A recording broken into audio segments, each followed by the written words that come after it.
7 दिवस झाले तुम्हाला बोलताय तांदूळ आणा घरन कोण माझं ऐकतंय का? काय नाही, जेवढा होता त्याचा मी सगळा केलाय, आता फक्त भाजीच आहे, तीच खा. भाकरी आण.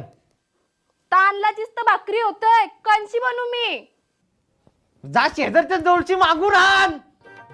शेजारची इथं जावाला तुमच्या आईनी तोंड तरी ठेवलाय का? जिथं जातान तिथं भांडतान. नको जाऊ, नाही गेलीस तर काय आला? मी आता गेलो तर घेऊन येईन. तू काय मला समजतं? देणार आहे तुम्हाला जसं काय. हा, तू काय सांगता? माझा रूपात बघितलाय का? आता तांदूळ घेऊन ना, येईन. बघा कोण देते तुम्हाला. मला कंटाळा आलाय घरात कटकटीचा.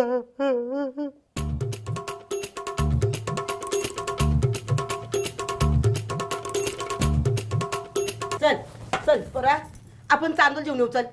हा, कुठून? मार्केटशी. हा, तांदूळ आल्याशिवाय जेवतच ना आपण आता अजिबात. बाजारात चाललं, थांबा मी पण येते.